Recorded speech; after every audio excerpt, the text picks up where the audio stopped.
ვისაუბრებ ნევროზზე, ხშირად ამბობენ ხოლმე, აი ამას ნევროზი აქვს, ან ნევროზი მაქვს და რჩება ხშირად გაურკვეველი რას გულისხმობენ, რადგან არ არის პირდაპირ ცხადი რას გულისხმობენ ნევროზში. ეს არ არის სამედიცინო ტერმინი, უბრალოდ იყო ადრე, მაგრამ ეხლა აღარ არის. მე-17-18 საუკუნიდან ექიმები ფიქრობდნენ, რომ ნერვების დაზიანების გამო ადამიანს ემართება რაღაცები და მაგას დაარქვეს ნევროზი. მერე ფროიდის ამბები იყო, ფროიდი ფიქრობდა, რომ ეს არაცნობიერის და ცნობიერის კონფლიქტი ქმნიდა პრობლემებს, რასაც ჰქონდა სიმპტომები და მაგას ეძახდნენ ნევროზს. და მერე ბოლოს 1914 წლისთვის უკვე ამოიღეს ფსიქიური დაავადებების ნუსხიდან, რადგან არ იყო ცხადი რას ნიშნავდა ეს ნევროზი, სხვა აშლილობების ჯამი იყო და ამიტომ ამოიღეს და ახლა უკვე ნევროზს რასაც ვეძახდით, დღეს თავის სახელები ქვია. სხვადასხვა დარღვევები და ამაზე ვისაუბრებ ზუსტად, რომ ნათელი გახდეს რას ვეძახდით ნევროზს ადრე და რა არის დღეს, რა ქვია და რა სიმპტომები აქვს და როგორ იკურნება. ყველაზე ხშირად რასაც ნევროზი მოიცავს არის შფოთვითი აშლილობა ან შფოთვითი დარღვევები. როგორია ეს, აი ადამიანი მაგალითად რომ მუდმივად ღელავს, მუდმივად აი ეს ღელვა არ ცილდება, სულ ღელავს ან სამსახურზე, ან რაღაც ან ბავშვებზე მუდმივად და ანუ ეს ღელვა ხშირად არის არარაციონალური, ან კი არა აქვს რამე საფუძველი შეიძლება ქონდეს რაციონალური სულ პირველი, მაგრამ იცის რომ თავის შვილები არიან უსაფრთხოდ, მაგალითად დედამ შვილები სკოლაში ან ბაღში უსაფრთხოდ არიან, მაგრამ მაინც ნერვიულობს და ვერ იცილებს ამ ფიქრს, ან ხედავს ადამიანი რომ სამსახურში კარგი შედეგები აქვს, ყველაფერი ნორმალურად მიდის, მაგრამ ფიქრობს მუდმივად ცუდზე. მიუხედავად იმისა, რომ თანამშრომლები, უფროსობა და შემდეგ კარგადაა განწყობილი, არაფერი ისეთი სანერვიულო არ აქვს, მაგრამ მაინც ვერ იცილებს ამ ნერვიულობას. ან მესამე ვარიანტი, როცა მაგალითად მუდმივად ღელვის შეგრძნება აქვს ადამიანს ყოველ დღე და ცუდის მოლოდინი, მაშინ როცა არაფერი ცუდი ისეთი არ ხდება და არაფერი განსაკუთრებული არ ხდება მის ცხოვრებაში, მაგრამ ამ ღელვას როცა ვერ იცილებს ადამიანი. აი ეს არის შფოთვითი დარღვევა, რომელსაც ადრე ეძახდნენ ნევროზს. ასევე პანიკურ შეტევებსაც ნევროზს ეძახდნენ. პანიკური შეტევები როგორია, რომ აი ხარ მაგალითად მარკეტში ან სადმე შეიძლება სამსახურში და უცებ გული აგიჩქარდება, გონია რომ ხა გონებას დაკარგავ, სუნთქვა აგიჩქარდება და თავს გრძნობს ძალიან ცუდად, შეიძლება გულის შენი საკუთარი გულისცემაც გესმოდეს, ჰაერი არ ყოფნის და აი ესეთი ეპიზოდები თუ ემართება ადამიანს, ეს არის პანიკური შეტევები. ეს პანიკური შეტევა შეიძლება განიცადოს ადამიანმა, თქვა სადმე, მაგალითად ტრანსპორტში და მერე იმის შიშით რო კიდე არ დაემართოს პანიკური შეტევა აღარ ადიოდეს ტრანსპორტში, ანუ ახასიათებს ეს, რომ მერე იმის მიმართ შიში უჩნდება. ზოგ ადამიანს სახლში ყოფნისას საღამოთი ემართება და გონია რომ გულის შეტევა აქვს და ხო არ კვდები და ესეთი შიშები, რომელსაც შეტევის ფორმა აქვს.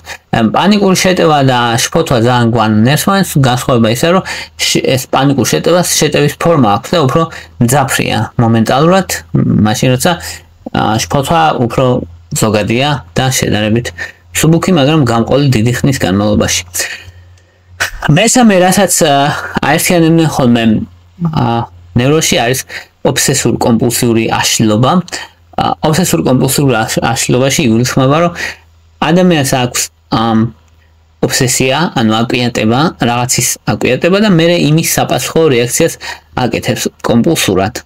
ანუ უნებლიეთ, ანუ მუდმივი სურვილი აქვს რომ გააკეთოს მისგან დამოუკიდებლად. შეიძლება იცოდეს რომ ყოველ წამს ხელების დაბანვა არაა საჭირო, მაგრამ თავის თავს ვერ უწევს წინააღმდეგობას, იმდენად მუდმივი შიში აქვს ბაქტერიების მაგალითად.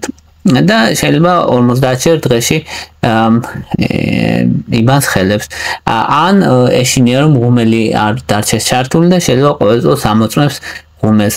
ხო, ეს სახლიდან გასვლის წინ ნებისმიერმა ადამიანმა შეიძლება გადაამოწმოს ღუმელი ან უთო, მაგრამ საუბარია როცა ზედმეტად ძალიან ბევრს აკეთებს და იმდენად აკეთებს ამას, რომ მის ცხოვრებაში დისტრესს ქმნის. ცხოვრებაში უშლის რეალურად ხელს უმეტესად. შეიძლება ადამიანს ჰქონდეს შიში, რომ არ ავნოს ვინმეს რამე და არ იღებდეს დანას იმის შიშით, რომ არ ავნოს და ერიდებოდეს დანებს. ესეც ობსესიური კომპულსიური აშლილობის ნაწილია. და ფობიებსაც ზოგჯერ ეძახდნენ ხოლმე ნევროზს. ფობიები შეიძლება იყოს ობობის მაგალითად, რომ ადამიანს პანიკურად ეშინოდეს ობობის დანახვა. თუნდაც ძალიან პატარა რამე მიცოცავდეს კედელზე, უკვე პანიკას შიშს და კივილს იწვევდეს ადამიანში. ან ზოგ ადამიანს ეშინია თავს არაკომფორტულად გრძნობს წვეულებებზე, დაბადების დღეებზე, ქორწილებზე და არ დადის, იმიტომ რომ აი ეს სახალხოდ გამოჩენა ეს რაღაცნაირად ეს ირცხვილება გონია რომ ან განსჯიან, ან ცუდად შეხედავენ, ან ასე იმდენად სტრესულია მისთვის. ზოგი ადამიანისთვის ლიფტში შესვლა არის ძალიან საშიში და მიუხედავად იმისა, რომ შეიძლება მერვე სართულზე ცხოვრობს, ან უწევს ასვლა, მაინც მიდის და ფეხით ადის და დახურულ სივრცეებს ირიდებს თავიდან. თქვენც დაწერეთ, აბა თუ ვინმეს რამის შიში გაქვთ ესეთი, საინტერესოა კომენტარებში დაწერეთ. ზოგ ადამიანს აქვს სომატიზაციასაც ნევროზს ეძახდნენ, ანდრე. სომატიზაცია არის, როცა რეალურად ადამიანს აქვს სიმპტომები, ანუ მართლა სიმპტომებია, მართლა აწუხებს რაღაცა, მაგრამ სამედიცინო კუთხით არ იხსნება. ანუ ჩაიტარა კვლევები, ჩაიტარა ყველაფერის ჩატარება შეიძლება და არ ვლინდება და ის რასაც ამბობს არ შეესაბამება მის რეალურად ობიექტურ აღწერას. ანუ მაგალითად ადამიანს შეიძლება ამბობს, რომ მოჭერის შეგრძნება აქვს გულმკერდის მიდამოში, თავის ტკივილები აქვს, მუცლის ტკივილები აქვს მუდმივად, მაგრამ იტარებს ტესტებს და ტესტები ნორმაშია. აი ეს არის სომატიზაცია. ზოგი ადამიანი არის, რომ მაგალითად მუდმივად ხელებში, ფეხებში დაბუდიშების შეგრძნება მაქვს, მუდმივად ვერაფერს ვერ ვშელი და ნევროლოგიური ტესტებით და გასინჯებით ყველაფერი ნორმაშია, ხერხემალიც ნორმაშია, არაფერი ისეთი არ აქვს, რომ დაბუჯებას გრძნობდეს, მაგრამ მაინც გრძნობს ეს ადამიანი. აი ეს მისი ბრალი არ არის, უბრალოდ ეს არის დარღვევა. ზოგს მაგალითად წელის ტკივილი აქვს და აი სტრესის დროს წელის ტკივილი უძლიერდება და ასე. ასევე ნევრასთენიასაც ნევროზს ეძახდნენ ხოლმე. ნევრასთენია არის, როცა ემოციურად ლაბილურია ადამიანი და ადვილად ღიზიანდება, გადაღლილია. მაგალითად იღვიძებ დილით და მაინც დაღლილად გრძნობ თავს, მიუხედავად იმისა, რომ მთელი ღამე გეძინა და პატარა ამოცანებიც კი, რასაც აკეთებ, ძალიან დამღლელად მოქმედებს შენზე და გიჭირს. ზოგი ადამიანი, რომელიც მაგალითად ყოფილი ჯარისკაცები და ესე ძალიან ადვილად ღიზიანდებიან საუბრისას, თუნდაც ძალიან მარტივ რამეს და მე თავს არიდებენ ხოლმე საუბარს, ჩუმად არიან და შეიძლება თავისთვის იყოს და მე მცირე რაღაცამაც ფეთქებადი გამოიწვევს. შეიძლება ქალებს უფრო ხშირად ახასიათებს, რომ ამ პატარა რაღაცაზე იწყებენ ტირილს და ან ძალიან ბრაზობენ და ასე შემდეგ. მცირე რაღაცაზე რომ ემოციურად ლაბილურები არიან, ემოციურად პატარა რაღაცას ძალიან მათზე მოქმედებს. აი ეს ნევრასთენია ჯამურად, რომელსაც ადრე ეძახდნენ ნევროზს. ასევე დეპრესიულად თუ არის ადამიანი, საუბარი არ იყო, როცა ადამიანს თუ სერიოზული major depression რო ქვია, ან დიდი დეპრესია თუ აქვს, ეგ გასაგებია, რომ დეპრესია, ადრეც იცოდნენ, რომ დეპრესია, მაგრამ მცირე დეპრესიული ეპიზოდები მიაწერდნენ ხოლმე ნევროზს. ან როცა მაგალითად ან დისთიმია, როცა უბრალოდ შეიძლება ადამიანი არ იყოს ხასიათზე, მათ შორის ხანგრძლივი დროის განმავლობაში. ზოგი ადამიანი გრძნობს მსუბუქი დეპრესიისას, მაგალითად ქრონიკული დეპრესია. ადამიანი გრძნობს წლების განმავლობაში უსიხარულობას და აქვს მაგალითად აქვს სამსახური, ცინის კულტურულად და მაგრამ ემოციურად თავს გრძნობს ცარიელად ადამიანი და არ ახარებს სინამდვილეში არაფერი ისეთი და მის ცხოვრებაში არ არის რაღაც სინათლე, თუმცა აკეთებს ყველაფერს, რისი გაკეთება საჭიროა. მსუბუქი დეპრესია, რომელსაც ადრე ნევროზს ეძახდნენ.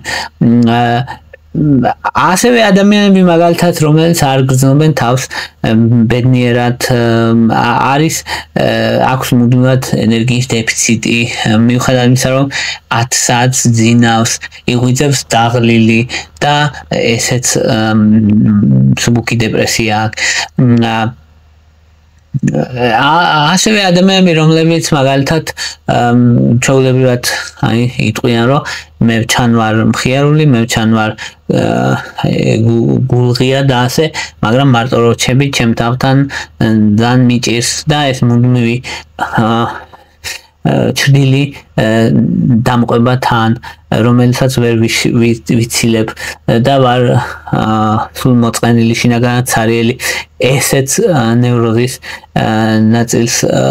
ნაწილად მიაკუთვნებენ ხოლმე ასევე ჰიპოქონდრიაზი არის როცა ადამიანს გონია რომ აქვს რამე დაავადება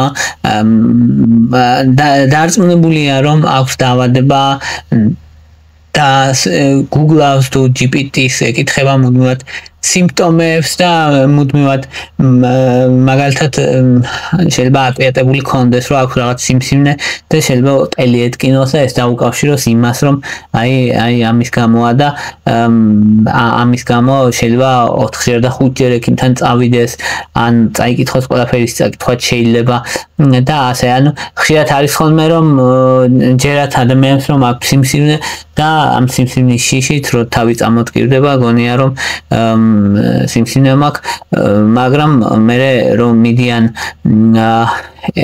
მაგალითად MRI-ს გაიკეთებენ და ნორმალური თავის ტვინი აქვთ არაფერი ისეთი მაგრამ აკვირდება აქვს რომ აქვს სიმსივნე და მუდმივად იკეთებენ ტესტებს იცვლიან ექიმებს და მუდმივად კითხულობენ რაღაცას ამ თემაზე ერთს მოამთავრებენ, მერე მეორეს იწყებენ სხვა დაავადებას და ასე. ესეთი ადამიანიც ბევრია. ან მაგალითად გამოვიდა კანზე რამე და მიდის და ბიოპსიას იკეთებს მაშინვე ან ხალები რომელიც მას გააჩნია სახეზე რომელიც შეიძლება მთელი ცხოვრება ქონდა და ახლა გონია რომ ეს არის მელანომა და მიდის და იკეთებს ბიოპსიას ჰისტერია ასევე ჰისტერია არის ერთ-ერთი რომელსაც ასევე ნევროს ეძახდნენ და ეს არის როცა ნევროლოგიური სიმპტომი ჩნდება ფიზიკური მიზეზის გარეშე მაგალითად შეიძლება ადამიანს დაემართოს პარალიზი ან გულყრა ან დაბუჟება სხეულის მთლიანად ან რაღაც ან მაგალითად იჩხუბა ადამიანთან იჩხუბა არ გულისხმობ ფიზიკურად თქვა ისაუბრეს იკამათეს ინერვიულა და 3 დღის განმავლობაში ლაპარაკის უნარი დაკარგა მაგრამ მე არაფერი სინამდვილეში არ დაემართა დაიწყო ისევ მე ლაპარაკი ჩვეულებრივ ანუ სტრესი ან დაშორებაზე და ასე ან მაგალითად მუშამ რომელსაც უცებ დაემართა პარალიზი ფეხებში სტრესისას მაგრამ არაფერი არ მომხდარა და არაფერი განსაკუთრებული და ჩაუტარეს ტესტები ყველაფერი ნორმაში და მე ნელ-ნელა ისევ დაიბრუნა თავისი სიარულის უნარი ჩვეულებრივ ან ადამიანს რომელსაც შეიძლება კონდეს რაღაც ძლიერი სტრესი ან რამე ესეთი ან შიში ან კრიზისი დაემართოს გულყრა, მაგრამ ნევროლოგიური გამოკვლევები, ელექტროკარდიოგრამით და ასე შემდეგ ყველაფერი ნორმაში ქონდა და მიზეზი ვერ მოიძებნა ესეც ნევროზია. აი ასე ძალიან ბევრი ცხრა ფსიქიური აშლილობა ერთიანდებოდა როგორც ნევროზად თავის დროზე და რა თქმა უნდა მკურნალობა ყველა სხვადასხვა აქვს ყველაზე მათ ჩამოთვლის, მაგრამ საერთო ხაზი გაყვება ყველას, რომ კოგნიტური ბიჰევიორალური თერაპია ყველა შემთხვევაში, უმეტეს შემთხვევაში არის ძალიან ეფექტური. კოგნიტური ბიჰევიორალური თერაპია ნიშნავს, რომ მაგალითად ჩვენ გვაქვს ფიქრები მუდმივად, რომელიც გვაზიანებს ჩვენ და ჩვენ ქცევის ცვლილებას იწვევს უარყოფითისკენ და რა იქნება თუ ჩვენ შევცვლით ჩვენს ქცევას დადებითისკენ და ვიპოვნით იმ ფიქრებს, რომელიც ნეგატიურია და ჩავანაცვლოთ პოზიტიურით. აი ეს არის აზრი, რომ კავშირი, რომელიც არსებობს ფიქრი, ემოცია და ქცევა, აი ეს ამ რგოლები მოქმედოთ, ქცევა შევცვალოთ დადებითისკენ, ფიქრი ჩავანაცვლოთ დადებითებით და შეიძლება ემოციაც და შეიძლება ქცევაც. ანუ მაქსიმალურად ფოკუსირებული ვართ, მოკლედ რომ ნეგატიური ფიქრები შევცვალოთ პოზიტიური ფიქრებით. ეგრე მთელი ამბავი. მაგალითად, ხშირად მომიყვანია მაგალითი და ეხლაც ვიტყვი, რომ ძალიან კარგი და ნათელი მაგალითია და იმიტომ ანალოგია რეალურად. ბაღში თუ ხარ და თუ გაქვს ბაღი და შენ ბაღში იზრდება სარეველა, ნომერ პირველი რასაც იწყებ არის სარეველას ძებნა. თუ სარეველას არ დაარქვი სარეველა, მას ვერ იპოვი და ვერ ამოძირკვა, ხო? ასევეა შენ თავში პოულობ რა არის უარყოფითი ფიქრები, რომელიც განაპირობებს აი ამ ბევრ ცუდ რაღაცას დაარქმევ ცუდ ფიქრებს, რომ ეს ცუდი ფიქრებია და იწყებ მერე მის ჩანაცვლებას კარგი ფიქრებით. მაგალითად თუ გაქვს მუდმივი შიში, რომ რაღაც არ გამოგივა, შენ შეგიძლია უთხრა შენ თავს, რომ ხო ჩვენ ხომ ნახეთ, რომ ძალიან ბევრი რამე გამომივიდა და ეს კარგია და რომც არ გამომივიდეს, ეგეც არ იქნება ტრაგედია და ამიტომ მოდი გავაკეთებ და იმაზე ნუინერვიულებ, რომ გამომივა თუ არ გამომივა, იმიტომ რომ თუ გამომივა, ხომ კარგი იქნება, თუ არ გამომივა, მივიღებ გამოცდილებას. აი ესე მაგალითად უარყოფითი ფიქრის ჩანაცვლება მოხდა დადებითი ფიქრით. აი ეგ არის კოგნიტიური ბიჰევიორალური თერაპიის მთელი აზრი, უნდა იყო უარყოფითი ფიქრები და ჩანაცვლო დადებითი ფიქრებით. ეგ არის მნიშვნელოვანი. მეორე მთავარი მკურნალობა რაც არის ხოლმე, არის სეროტონის უკუმიტაციების ინჰიბიტორები, მედიკამენტები, ანტიდეპრესანტები, რომელიც ძალიან ბევრ შემთხვევაში შფოთვების დროს, აკვიატებების დროს, დეპრესიის დროს ძალიან ეფექტურია, მოკლედ. სერტრაინი, იგივე ზოლოფტი არის ერთ-ერთი ყველაზე ცნობილი, ეს ციტალოპრამი ასევე ერთ-ერთი ყველაზე ცნობილი და ფლუქსეტინი შეიძლება პროზაკი ესე გაგიათ, ეგეც ერთ-ერთი ყველაზე პოპულარულია და ხშირად ინიშნება. ეს სამი ანტიდეპრესანტია, რომელიც ერთ-ერთი ყველაზე მთავარი გამოყენების არის, რომელთაც მაღალი ეფექტურობა და მაღალი უსაფრთხოება გააჩნიათ. და ძალიან მნიშვნელოვანია კიდე ფსიქოგანათლება ნევროზის დროს არის, რომ დაახლოებით ისე, რომ ჩვენ ტვინი ხომ არის კომპიუტერს აქვს ინსტრუქცია და ამ ინსტრუქციის კითხვა რო დაიწყო, როგორ მუშაობს ჩვენი ტვინი და თუ გაიგებ როგორ მუშაობს ჩვენი ტვინი, პასუხს მიიღებ ძალიან ბევრ კითხვაზე, რომელიც გამოწვეულია, რომელიც ცვლის რეალურად ჩვენს ცხოვრებას და გამოწვეულია იმით, რომ გვეშინია რაღაცები ზოგჯერ უმიზეზოდ ან შეიძლება მიზეზიანად, მაგრამ გადამეტებულად და ჩვენში იწვევს დისტრესს. და მთავარი ეგ არის, დისტრესია ყველაზე მთავარი, რაც აერთიანებს სინამდვილეში ნევროზს. ანუ დისტრესი, ის სტრესი, რომელსაც ორგანიზმი ვერ უმკლავდება. და ხო, თორე სტრესია ისიც, რომ დილთადრე ადგები და პირი უნდა დაიბანოს სტრესია, მაგრამ რაღაცნაირად ვახერხებთ მაგის გამკლავებას და თუ ვერ უმკლავდება ორგანიზმი და თუ რეალურად შენ ცხოვრებაში პრობლემებს გიქმნის ყოველდღიურ ცხოვრებაში, ეგ არის დისტრესი. და ამ დისტრესის რეალური კრებითი სახელი არის ნევროზი და იყო ნევროზი დღეს რომელიც არ გამოიყენება. კიდე არის ხოლმე რაც მკურნალობისთვის გამოიყენება, რომ მცირე დოზით შეეჩვიო. მაგალითად, თავიდან ორ მეგობარ თუ გეშინია სოციუმში შეკრება, ორ მეგობართან ერთად შეიკრიბო სადღაც, მე 3-თან, მე 5-თან და მე მიხვიდე წვეულებაზე და ასე ნელ-ნელა ან როგორც ცივი წყალი, ხო, თავიდან თბილი წყალი, მე ოდნავ გააგრილი და ბოლოს ცივი წყლით დაიწყებ ბანაობას. ეს არის ესეთი, ხო, და ან ნელ-ნელა რომ შეეჩვიო რაღაცას. აი ესენია რაც ყველაზე ხშირად გამოიყენება ხოლმე, რა თქმა უნდა, ასევე ვარჯიში, რელაქსაციის ტექნიკები, აერობული ვარჯიშები და ასე შემდეგ, სუნთქვითი ვარჯიშები ძალიან მნიშვნელოვანი დამხმარე საშუალებებია ფსიქოთერაპევტთან ერთად, რომელიც ზოგჯერ არის საჭირო. აი ეს იყო რის თქმაც მინდოდა ნევროზე, ვფიქრობ რომ ყოველ შემთხვევაში რაც კი შემხედრია აქამდე რაც ნევროზე გადავუღიათ, მე მგონია რომ ეს ყველაზე ყოვლის მომცველია, იმიტომ რომ მე თვითონ მქონდა ყოველთვის კითხვები, როცა სტუდენტი ვიყავდი და სწავლობდი, რომ აი რას ნიშნავს კონკრეტულად ნევროზი, აი რომელი დაავადებაა ნევროზი და ამაზე არ იყო ხოლმე პასუხი, ნათელი პასუხი პირდაპირ წიგნებში არ იყო ესე და ამიტომ გადავწყვიტე რომ ამაზე გამეკეთებინა. თუ მოგწონთ ჩემი ვიდეოები და გინდათ რომ არხის განვითარებაში მონაწილეობა მიიღოთ, მაშინ დონაციები მაქვს მითითებული აღწერაში, ვიდეოს აღწერაში, ასევე პატრეონზე შეგიძლიათ გამომწეროთ იმ ადამიანებმა, ვისაც გინდათ დონაცია და თან კითხვები გაქვთ ჩემთან და პირადად გასაუბრება გინდათ.